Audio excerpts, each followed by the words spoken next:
Pe simu ucheze nini? Mpe cheze nini?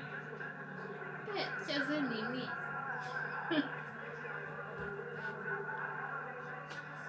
Wanaomba ama nini?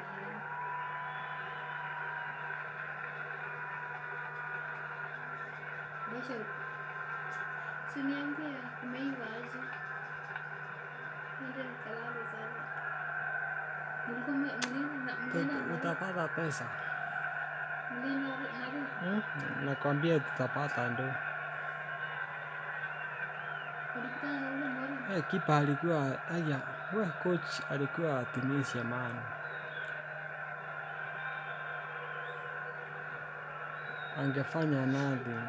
Well, there are special moments, are there? There's special moments. It's all about, understanding what it all means, of course. Never easy. But, it's character building. You'll recover. And, sometimes defeat means that you will become better and you'll become more successful because you've got to experience that too. Understand how to get over it. And, you just get the impression that Aliou Cisse really has got a good bunch of boys around him that he's working with intensively to create the right bond and to understand each other so that they are a unit moving forward. And I don't doubt that we'll see them in the future. But look at Algeria. Look at this team here. This team who are just trying to understand exactly what all of this means. They've worked so hard over the years. Runners-up in 1980, lost 3-0 to Nigeria. That's all about family, isn't it? With 2 goals from Odegami and Lawal as well. Losing 3-0 in a final, that's difficult to digest. 1988, finished in 3rd place. 2010, they finished in 4th place. They got to 4 quarterfinals, so we really have to go back to 1990, which was really their really good run. 4th place in 2010, of course, but 1990, when they went all the way, it was a remarkable run. It really was.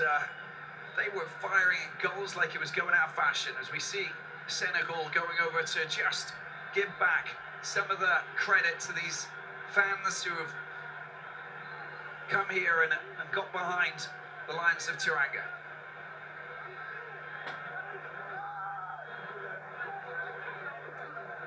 Now this is what football's all about. The supporters won't stop supporting you. They'll be very happy and are very pleased to see the nation get through to the final. And it's an honour to put on your national shirt and play, and they did themselves proud. When you look at the statistics, they played their hearts out. They just came up against a very rigid, a very awkward team to play against. They just couldn't breach that defensive wall. Too many players back in defence, and to be honest with you, that Algerian defence was just solid. It really wasn't allowing much through, was it? They conceded 2 goals in all of the matches played, and that itself is just is something quite incredible, scoring 13 in total. And I just wanted to talk about 1990 because kind of a similar scenario where they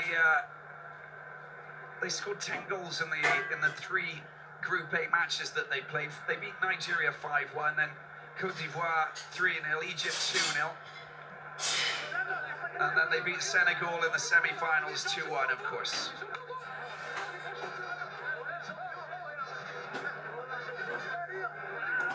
Beating Nigeria in the final, 1-0 in front of 105,000 supporters. That some say was a lot more than that at the 5th of July Stadium in Algiers. It's it's something that you dream of doing, and it seemed when you see the players, those players who actually did it back in the day, and you hear their stories, it seems such a long time ago. Because as I said, some of these players weren't even born, and that's just something outstanding. So it's a new experience for Algeria. There's Atal, of course, with the sling there, just to protect his right shoulder. Keita Balde will be just as frustrated, but you know, these are the players who've got so much talent, and if we don't see them back on the big stage, you know, in a couple of years' time, battling it out for that for this trophy once again, then I'll be quite surprised if they maintain the level of football that they're playing at the moment. Maybe they need to improve a little bit more, of course, but I think that we're in for an interesting qualifying campaign, and of course an interesting competition in Cameroon.